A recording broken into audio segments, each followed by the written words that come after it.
우리 오늘 무덤 앞에 서다라는 제목으로 같이 요한복음을 살펴보겠습니다. 성경에는요, 다양한 형태의 믿음이 등장하고 있습니다. 우리는 한 사람 한 사람이 다 믿음을 가진 그리스도인인데요. 믿음의 내용이나 믿음이 우리의 손과 발을 통해 뻗어나가는 형태를 봤을 때는 다양한 모습을 가지고 있는 거예요. 우리의 마음들이 항상 그렇죠. 하나님을 섬기는 일은 하루에 한 번 또는 우리 평생에 한 번 잘한 일을 가지고 완성되는 게 아니죠. 이루어 간다라는 표현이 맞는 것이고요. 일주일에 주일에 벽돌 한 장을 탁 쌓는 것처럼 우리 평생에 벽돌을 쌓아서 예배당을 우리의 이 성도의 성전됨을 완성해 간다라고 이야기할 수 있을 거예요. 또 다른 사례를 생각해 볼 수 있겠죠. 마치 조개가 진주를 만들어내듯이 우리의 삶에 은혜의 보물을 소유해 나아가는 거예요. 물론 우리의 삶에 다가오는 그 진주의 재료가 무엇이냐 하면 우리 삶에 다가오는 이물질들이죠. 고난, 환난, 아픔일 수 있어요. 눈물, 웃음, 기쁨, 희노애락 모든 것들이 합쳐진 것 그 자체입니다. 그리고 그것이 우리 안에 쌓이고 쌓여서 빛나는 진주가 되고 주님 앞에 드릴 우리의 작은 보화가 되는 거예요.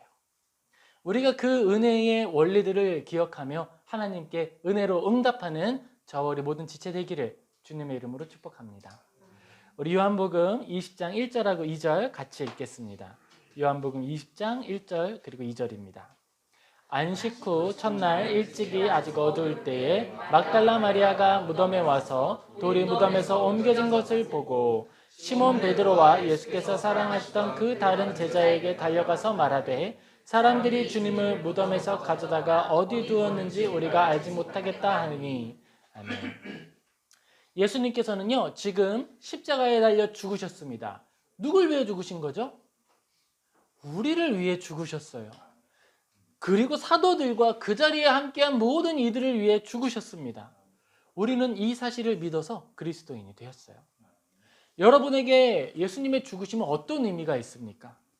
예수님의 죽으심은 아리마대 요셉과 바리새인 지도자 니고데모에게 믿음의 큰 변화를 가지고 왔습니다. 숨겨져 있던 믿음의 사람들에게 담대함이 된 거예요. 반면에 사도들에게는요, 어떤 모습이 되었죠? 사도들에게는요, 죽으심을 바라보면서 두려움을 느끼게 됐어요. 이상하지 않습니까? 우리가 믿음에 있어서 사도들은 드러난 사람들이었고 요셉과 니고데모는 감춰진 사람이었습니다. 그런데 죽음 앞에 서자 그들에게 있었던 믿음의 본질이 드러나기 시작하는 거예요. 믿음에는요, 여러분 수준이 있다는 사실을 아십니까? 믿음엔 수준이 있습니다. 그럼 그 수준이 무엇이냐? 하나님께서 우리에게 주신 그 신앙이 어떤 열매와 어떠한 생명력을 가지고 있느냐가 바로 수준이라는 거예요. 어떤 사람들은 신앙의 연차가 많아지고 내가 교회 안에서 어떤 직분을 가지면 신앙 수준이 높은 것처럼 이야기하는데요. 절대 아닙니다. 아무리 좋은 직분과 높은 권위를 가지고 있다 하더라도 그가 가지고 있는 믿음의 생명력이 거의 죽은 것과 진배 없다면 그의 믿음의 수준은 죽어가고 있는 그런 수준인 거예요. 눈에 보이는 그런 것이 아니라 그가 믿음 안에 성장하기를 얼마나 열정을 가지고 나아가고 있는가, 그것이 바로 믿음의 수준입니다. 그런 의미에서 우리의 믿음의 수준은요, 어떤 의미에서는 날로 날로 더 커지는 것이 아니라 작아질 수도 있는 거예요.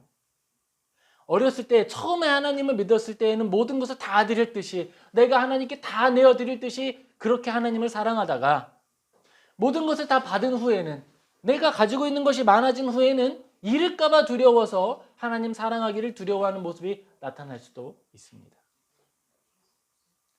우리의 믿음은요, 말씀과 묵상을 먹고 자라납니다.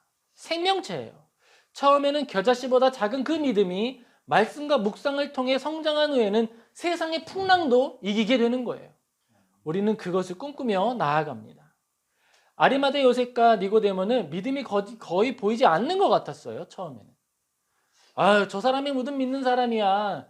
예수님 찾아가는데 밤에나 찾아가고 그가 잃을 게 많아서 두려웠나 보지. 그런데요, 하나님께서 행하신 일, 예수님께서 행하신 일을 보고 난 후에는 변화되었어요. 오히려 위기가 찾아온 때에는 달라졌다는 거예요. 믿음이 흔들리고 믿음의 중심이 되었던 예수님께서 십자가에 달려 죽으셨다는 그 사실 때문에 다른 이들은 믿음이 흔들릴 때 그 위기 상황에 내가 어디에서 어떤 역할을 해야 하는지 니고데모와 요셉은 분별하고 그 일을 해냈습니다. 그 과정에서 자신의 삶을 돌아보거나 이후에 찾아올 일들을 계산하지 않는 거예요. 내가 바리새인 니고데모 어떤 지도자로서 가르치는 자로서 가지고 있는 권위, 이 권위를 잃어버리게 될 일에 대해서 고민하지 않아요. 그거죠. 고민은 길어요. 한번 고민은 길어요. 하지만 고민해서 결단하면 흔들리지 않는 사람들이 있는 거예요. 예수님 당시에는 마리아라는 이름을 가진 사람들이 있었습니다. 요셉의 아내 마리아, 예수님의 어머니가 되시죠. 그리고 막달라 마리아, 그리고 나사렛의 동생 마리아가 등장을 합니다. 이들은요, 예수님과 동행하는 사람이고요, 예수님 곁에서 많은 일을 행했습니다. 그런데 그 마리아라는 이름이 혼동될 수 있기 때문에 당시에는 어느 지역 또는 누구의 아내 이런 방식으로 그 아내, 그 사람의 이름이 헷갈리지 않도록, 혼동되지 않도록 그런 사용하는 방식의 관습이 있었어요. 아리마대 요셉과 니고데모가 안식일 전에 금요일 오후 3시에서 4시경에 예수님의 죽음 직후에 이제 요셉이 찾아갑니다. 빌라도를 찾아가죠. 시신을 내리게 해주십시오. 그래서 다 찾아간 후에 십자가에서 시신을 내려서 모략과 치명 섞은 것을 니고데모가 얼른 가지고 왔죠. 32kg를 가지고 와서 그것으로 몸을 닦고 천을 싸서 간소하게나마 장례 절차를 마쳤습니다. 그 시간이 금요일 3시에서 4시, 해에 지기 전이에요. 자, 그렇게 일을 마치고 난 후에 돌무덤에다가 예수님의 시신을 가져다 넣었습니다. 그렇게 장례 절차를 마치고 이제 안식일을 보내게 되는 거예요. 당시 안식일은 언제였죠? 금요일 해 지고 나서부터 토요일 전체, 그리고 토요일에 해가 지고 나서 주일에 해가 뜨면 안식일이 끝나는 거예요. 주일, 우리가 지금 드리고 있는 이 일요일은요, 안식 후 첫날이에요. 예전에는 토요일을 안식일로 지켰던 사람들이 이제는 부활의 때를 기억하며 바로 주일을 구별하여 하나님께 예배를 드리게 됩니다. 안식일이 끝나자마자 막달라 마리아와 야고보의 어머니 마리아가 향품을 준비해서 무덤으로 달려가기 시작합니다. 그런데요, 무덤으로 달려가는데요, 무덤의 그 문을 어떻게 열지에 대해서는 고민하지 않았어요. 무덤의 입구는요, 큰 바위로 막혀 있습니다. 그리고 그렇게 막혀 있을 뿐만이 아니라요, 바리새인들과 제사장들이 이야기했죠. 자, 예수가 살아있을 때 계속 자기가 죽고 난 후에 부활할 거라고 얘기했어. 그러니까 누군가 시체를 훔쳐간 후에 부활했다고 떠들 수도 있어. 그러니까 지켜야 됩니다. 그렇게 이야기를 하죠. 그러자 빌라도가 이야기합니다. 야, 내 군사를 너희한테 줄 이유가 없다. 너희들이 군사를 가지고 있으니까 너희들의 군사로 지켜라. 그래서 제사장이 자기의 가드를 하나 보내서 그 무덤 앞을 지키게 하고 돌을 앞에 막았다 그랬죠. 그 돌을 인봉을 했어요. 다 인을 봉해가지고 사람이 쉽게 뗄 수 없도록 만들어 두었던 겁니다. 그 모든 걸 알고 있는데 여인들은 달려가는 거예요. 지금 마음이 급해요. 빨리 가서 장례를 마쳐야 돼. 우리 예수님, 우리 선생님, 지금 빨리 가서 장례를 마쳐야 되는데 내가 할 일이 많다 그러고 달려가는 거예요. 어떤 일이 일어났습니까? 계산하며 나아가는 거죠. 그런데 그 앞에 나아갔을 때 무덤 앞을 지키던 군사들은 죽어 있었고요. 그리고 무덤을 막고 있었던 큰 돌은 돌아가 있었습니다.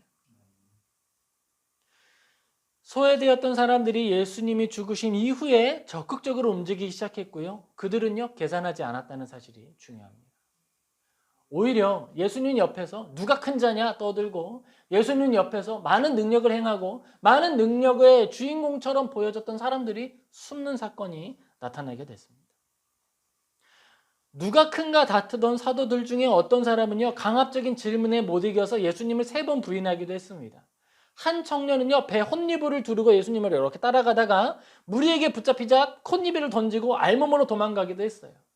예수님께서 죽으신 후에 여인들은 빨리 장례 드려야 되는데, 빨리 예수님 그 몸 닦아드려야 되고 장례 위해서 나아가야 되는데, 이런 고민을 하고 있을 때 어떤 사도들은요, 예수님에서 살아계셨을 때 하셨던 말씀을 기억하지 못하고 엠마오로 걸어가고 있었어요. 예수님의 십자가 앞에서 믿음이 있는 것 같아 보였던 이들은 믿음 없음이 드러나게 되었고, 믿음이 없는 것 같아 보이던 사람들이 오히려 명예와 생명을 내어놓고 앞서 나아가기 시작했습니다. 우리에게도 이런 모습이 있을 수 있습니다. 우리는요, 신앙을 가지고 나아가고 있어요. 평소에도요, 믿음을 가지고 무슨 일이든지 할 수 있는 것처럼 보이기도 합니다. 그런데 실제로 우리가 믿음의 사건 앞에 섰을 때 주춤하는 경우가 많이 있어요. 어떤 사람들은요, 평소에도 엄청 성실한 사람들이 있어요. 무슨 일을 하든지 성실해요. 신앙도 자기가 가지고 있는 육체의 은사를 따라서 성실하게 하는 사람들이 있을 수 있어요. 어떤 사람들은요, 신앙의 한 곱이 한 곱이 넘어가는 게 너무 힘들 수 있습니다. 이런 거예요. 나는요, 아침에 마음만 먹으면 내일은 6시쯤 일어나야지. 눈을 딱 뜨면 6시, 내가 알람 시계를 깨워. 아이고, 이러면서 알람을 끄는 거죠. 그런 사람이 있을 수 있어요. 실제로 있어요. 그런 사람들에게 주일 아침에 예배를 드리는 것은 그리 어렵지 않은 일일 수도 있는 거예요. 그런데 다른 사람이 있을 수 있죠. 아침에 일어나는 일은요, 거의 이거는 생명을 내어다 버리는 죽음과 싸우는 전쟁이야. 매일 아침 죽노라. 매일 아침 주일 아침마다 나는 내 자신과 싸우고 나 자신을 침대에서 죽이고 일어나 나오는, 나서로의 믿음을 가지고 나오는 사람이 있을 수 있다는 거예요. 매번 전쟁이죠. 이런 일이 있었어요. 옛날에요, 한국에는 수능 시험 있잖아요. 수능에 만점을 받은 자매가 하나 있었는데요, 기자들이 찾아갔어요. 그 질문을 몇 가지 던졌습니다. 그때가 이제 H.O.T라고 하는 가수가 유명할 때였어요. 너무 멀다, 그쵸? H.O.T를 아십니까? 그랬더니 그 자매가 그랬어요. 몰라요. 아, 그래요? 그러면 수능을 어떻게 만점을 받으신 거예요? 아, 국영수 중심으로 교과서를 열심히 봤습니다. 이해가 안 되는 거예요. 이해가 안 돼. 그분은 원래 성실한 분인 거예요. 그분이 우리 같은 사람들을 봤을 때 이해가 안 돼. 또 제가 신학교에 갔을 때 아주 좋은 명문대학교를 졸업하시고 유학을 가시고 오셔서 이제 구약을 가르치던 교수님이 계셨어요. 그분은요, 진짜 천재예요.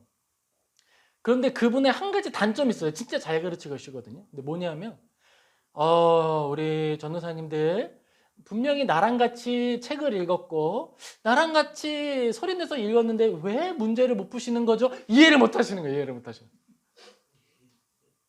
그런 분이 있을 수 있어요. 신앙의 여러 덕목들을 수행하는 일이 어렵지 않아.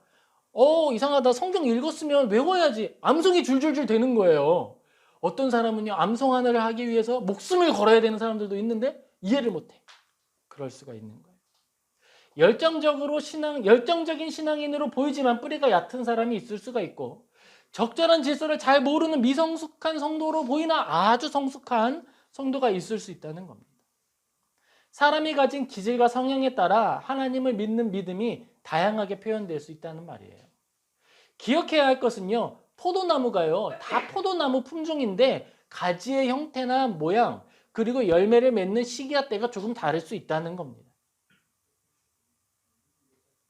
우리가 예수님을 믿으면 노력해야 할 것은 신앙이 나의 기질에 의해서 훼손되지 않도록 주의하는 것이고, 나의 좋은 기질들 때문에 내가 좋은 신앙인인 것처럼 착각하지 않도록 주의하는 것입니다. 오히려 나의 성향과 기질은 그리스도 안에서 선하게 자라가길 기도하며 또 성령의 말씀과 인도하심을 따라 순종함으로 자라가야 한다는 거예요. 우리 요한복음 20장 3절에서 8절 같이 읽겠습니다. 베드로와 그 다른 제자가 나가서 무덤으로 갈새 둘이 다름질하더니 그 다른 제자가 베드로보다 더 빨리 달려가서 먼저 무덤에 이르러 구부려 세마포 놓인 것을 보았으나 들어가지는 아니하였더니 시몬 베드로는 따라와서 무덤에 들어가 보니 세마포가 놓였고 또 머리를 쌌던 수건은 세마포와 함께 놓이지 않고 딴 곳에 쌌던 대로 놓여 있더라. 그때야 무덤에 먼저 갔던 그 다른 제자도 들어가 보고 믿더라. 아멘. 예수님이 죽으시고 나서 사도들은 예수님의 장례에 대해서 고민하지 않았습니다. 여인들은요, 향품을 준비하고 다른 천들을 준비하고 여러 가지를 준비하느라 분주한 안식일을 보냈지요. 그런데 제자들은요, 모여서요, 여인들이 찾아올 때까지 서로 이야기를 하고 있는 거예요. 나 어디로 가나? 갈릴리 갈 사람? 또 어디? 또 다른 곳에 갈 사람? 또 어디로 가야 되지? 우리는 무엇을 하고 살아야 되지? 크게 한 자리 할 줄 알았는데 고민하고 있었던 거예요. 그럼 그들에게 여인이 찾아와서 이야기합니다. 예수님의 무덤에 예수님의 시체가 없습니다. 어디로 갔는지 모르겠습니다. 같이 좀 찾아주세요. 그때 2명의 사도가 엄청난 속도로 달려가기 시작을 하죠. 역시 예수님을 사랑하는 제자와 그리고 베드로였어요. 그런데요, 베드로하고 사랑하는 제자 요한이 달려가는데요, 먼저 달려간 건 아마 베드로였을 거예요. 그런데 누가 더 빨리 갔어요? 요한이 달리기가 빨랐어요. 요한 선생님은요, 대단한 분이에요. 물고기 딱 보면요, 몇 마리인지 알아요. 예수님이 지금 떡을 굽고 있잖아요. 그러면 베드로 같으면 지금 수영하고 있어. 왜냐면 빨리 가고 싶거든. 그래서 옷을 입고 수영을 했어. 옷을 입고 수영하면 수영을 제대로 돼요? 안 되죠. 그러니까 수영이 안 돼서 천천히 가. 그럼 요한은요, 배를 저어가는 거예요. 그러니까 누가 먼저 도착해요? 요한이 먼저 도착해요. 베드로는요, 헐레벌떡 와가지고 예수님 앞에 젖은 몸으로 와가지고 이렇게 가서 예수님 이렇게 하죠. 요한은요, 뒤에서 물고기 세고 있어. 153마리. 그 다음에 예수님 찾아가는 거예요. 요한은요, 무엇이든지 잘하는 사람이에요. 열심도 있고요, 능력도 있는 사람으로 보입니다. 그런데 그 요한이 예수님의 무덤 앞에 달려갔을 때 그 모습을 보면 조금 독특합니다. 야고보의 어머니 마리아는 예수님의 육신의 어머니가 되시죠. 아들이 살아있는 동안에는 그렇게 옆에 머물던 제자들이 안식 후에 찾아갔을 때에 예수님의 시체에 대해서 관심을 가지지 않고 미처 다 완료되지 않은 장례에 대해서 관심 갖지 못하는 걸 봤을 때 어떤 마음이었을까요? 예수님의 시체가 없어졌다는 이야기를 하고 그제서야 움직이는 제자들을 봤을 때 어떤 마음이 드셨을까요? 사도 요한은 우리가 무덤 앞에 나아갔을 때 그가 그제서야 생각을 했을 거예요. 시체가 없다고? 어디로 갔을까? 요한은 자기 자신의 믿음의 상태에 대하여서 요한 이 복음에 특별한 평가를 남기게 됩니다. 이렇게 이야기하죠. 다른 제자도 들어가 보고 믿더라. 8절에 기록이 되어 있습니다. 사도 요한은 자신이 어떤 상태에 있었고 왜 그 무덤 속에 바로 들어가지 않았는지 이야기하고 있는 거예요. 사도 요한은요, 달리기 빨라서 무덤 앞에 먼저는 가요. 그런데 무덤 안으로 들어가지는 않는 거예요. 베드로는요, 늦게 왔어요. 늦게 왔는데 무덤으로 바로 들어가는 거예요.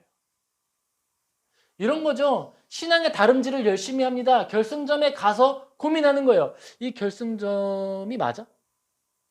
이게 맞아? 고민하는 거예요. 베드로는요, 몰라 빨리 가서 갔더니 누가 이겼어요? 결국엔 달리기가 빨랐던 요한이 이긴 것이 아니라 베드로가 먼저 들어가는 거예요. 삶이 정돈되어 있고 많은 것들의 재능을 가지고 있는 사람이 먼저 도착하는 것이 아니라 앞뒤 재지 않고 주님 앞에 먼저 가는 사람이 주님을 먼저 붙드는 거예요. 우리도 이런 상황에 놓일 수 있습니다. 우리의 신앙도 다른 사람보다 여러 가지 신앙의 내용을 습득하고 이해하는 능력이 탁월할 수 있어요. 이러저러한 상황을 파악하는 능력이 탁월해서 신앙적으로 좋은 포지션을 차지할 수도 있습니다. 하지만 그런 중에서도 믿음이 없을 수 있다는 거예요. 사도의 직분을 가졌고 또 달리기도 잘해서 무덤 앞에 먼저 섰지만 무덤에 들어가지 않았던 자신의 모습을 가지고 요한은 이야기했어요. 들어가 보고 믿더라. 베드로는 어떤 사람입니까? 베드로는요, 부족한 사람이고 연약한 사람이에요. 예수님께 꾸중을 정말 많이 들었습니다. 심지어 사탄아 물러가라 라는 말까지 들었던 사람이 베드로입니다. 그렇게 꾸중을 듣기 전에 베드로가 참된 신앙을 정리하여 고백했다는 말로 칭찬을 듣기도 했어요. 스펙트럼이 엄청나죠. 예수님을 믿는 믿음과 예수님과 동행했던 사건은 똑같은데 그들과 전혀 다른 믿음의 경험을 가지고 있습니다. 사도들은요, 각자 다양한 기질을 따라서 다양한 경험을 가지고 있습니다. 한센병 환자들이 낫는 것과 소경의 눈을 뜨는 것과 중풍병 걸린 환자가 자신의 침상을 들고 일어나는 것도 보았어요. 그런데도 불구하고 요한과 베드로가 이렇게 다른 거예요. 그 정도 봤으면 무덤으로 직행하는 믿음은 가질 수 있지 않았을까요? 그 정도 봤으면. 그런데 아니죠. 근데 요한만의 문제가 아니었어요. 도마도 그랬죠. 네가 믿지 못하는 자가 되지 말고 만져보고 믿는 자가 되라. 옆구리에 손을 넣어보았죠.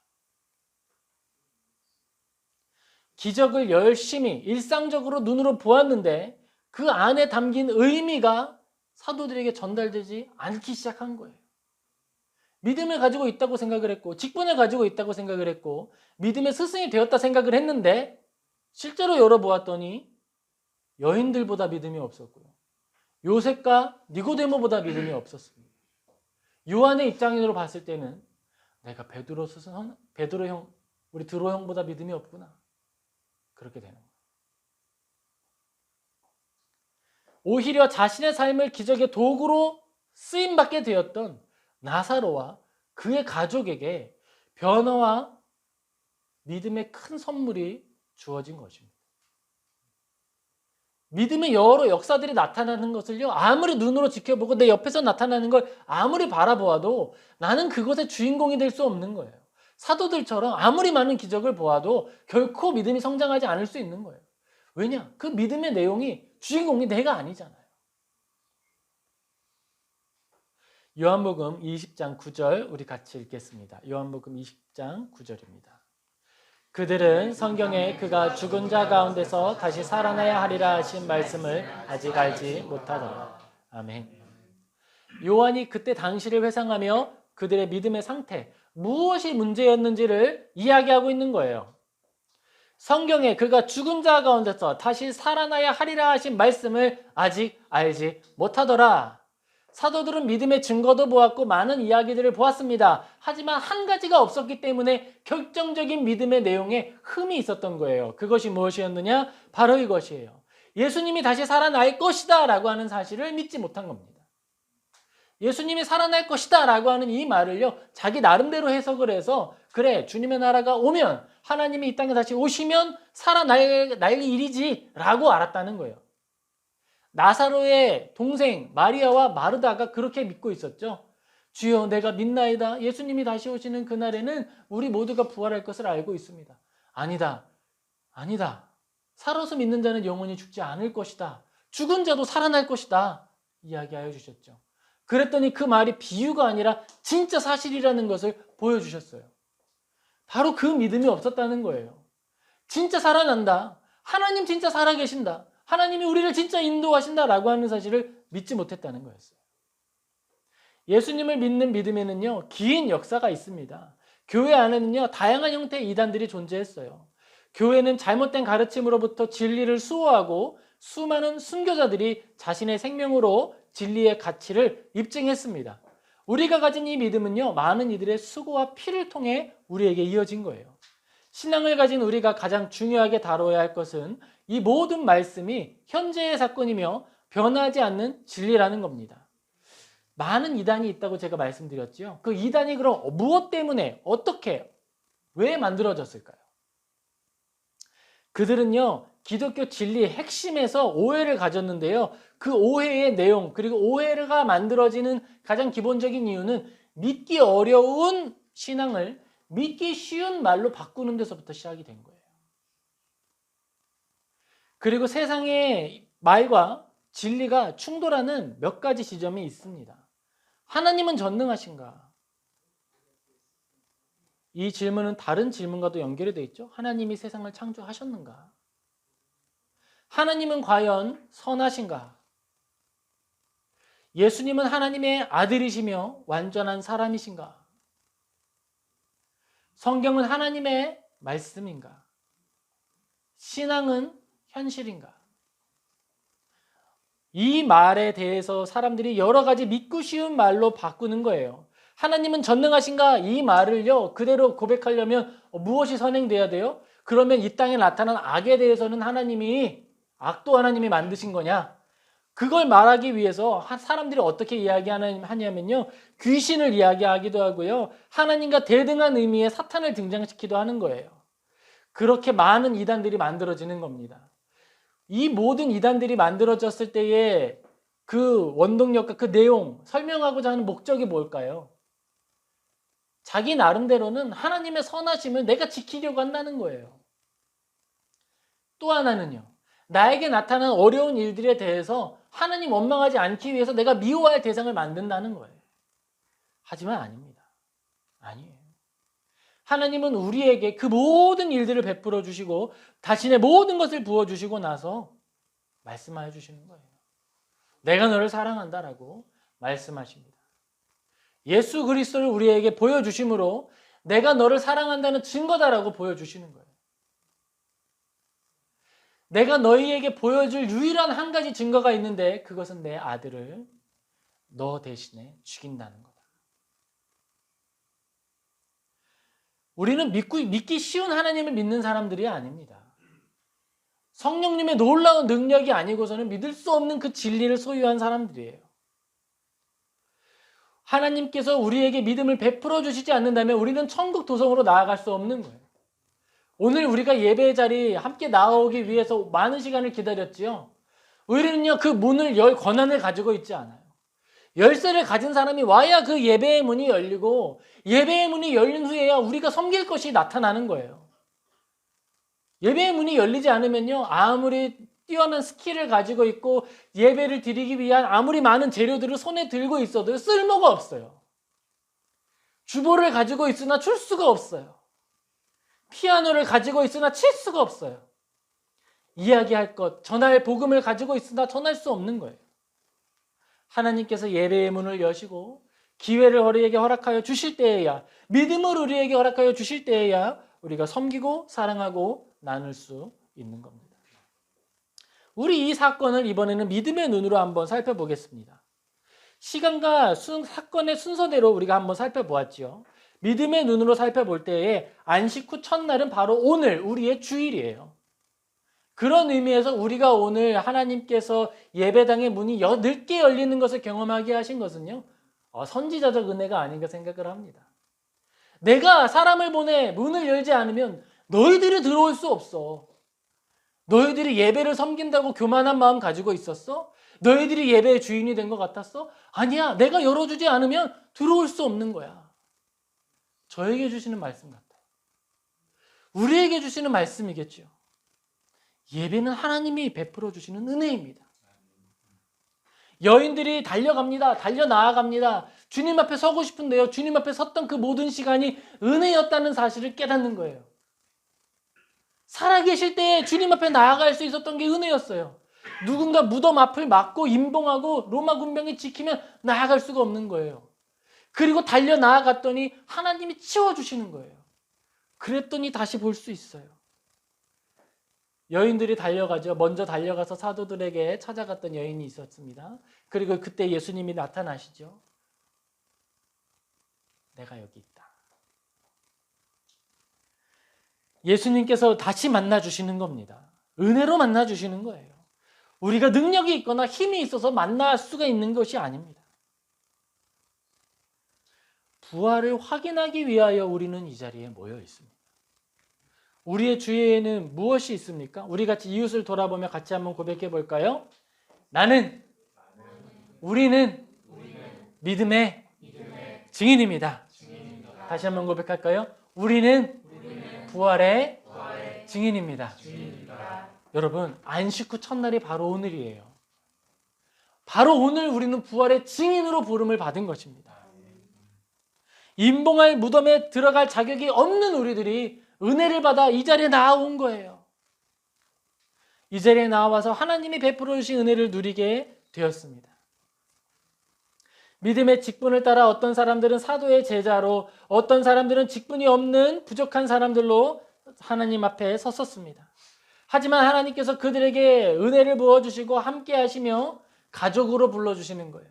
예전에는 예수님과 관계없던 여인들이 이제는 예수님의 장례식을 준비하는 가족으로 함께하는 것이죠. 예수님의 시체를 찾기 위하여 나아왔던 제자들, 모자란 제자들이죠. 다시 한번 나아와서 가족임을 확인하는 거예요. 부활을 확인하게 되는 것입니다. 또 예수님이 믿음 없는 제자들을 찾아가서 만나주시죠. 왜 만나주셨어요? 믿음 없는 자 되지 말라고. 나를 알고 나를 믿고 믿음 있는 자가 되라고. 우리가 예수님을 찾은 것이 아니라 예수님이 우리를 찾아오신 거예요. 우리가 가져야 할 신앙의 자세가 바로 이것입니다. 예수님의 무덤에 한 번 찾아가는 사람이 아니에요. 우리들. 예수님이 우리를 만나주셨다는 사실에 감격하며 매 순간 십자가 앞에 쉴 새 없이 나아가는 사람들이 되어야 합니다. 십자가 앞에 나아가 우리의 인생의 짐을 내려놓고 주님을 꼭 붙들어 믿음의 여정을 완수하는 저와 우리 모든 지체되기를 주님의 이름으로 축복합니다. 아멘. 우리 같이 기도하겠습니다.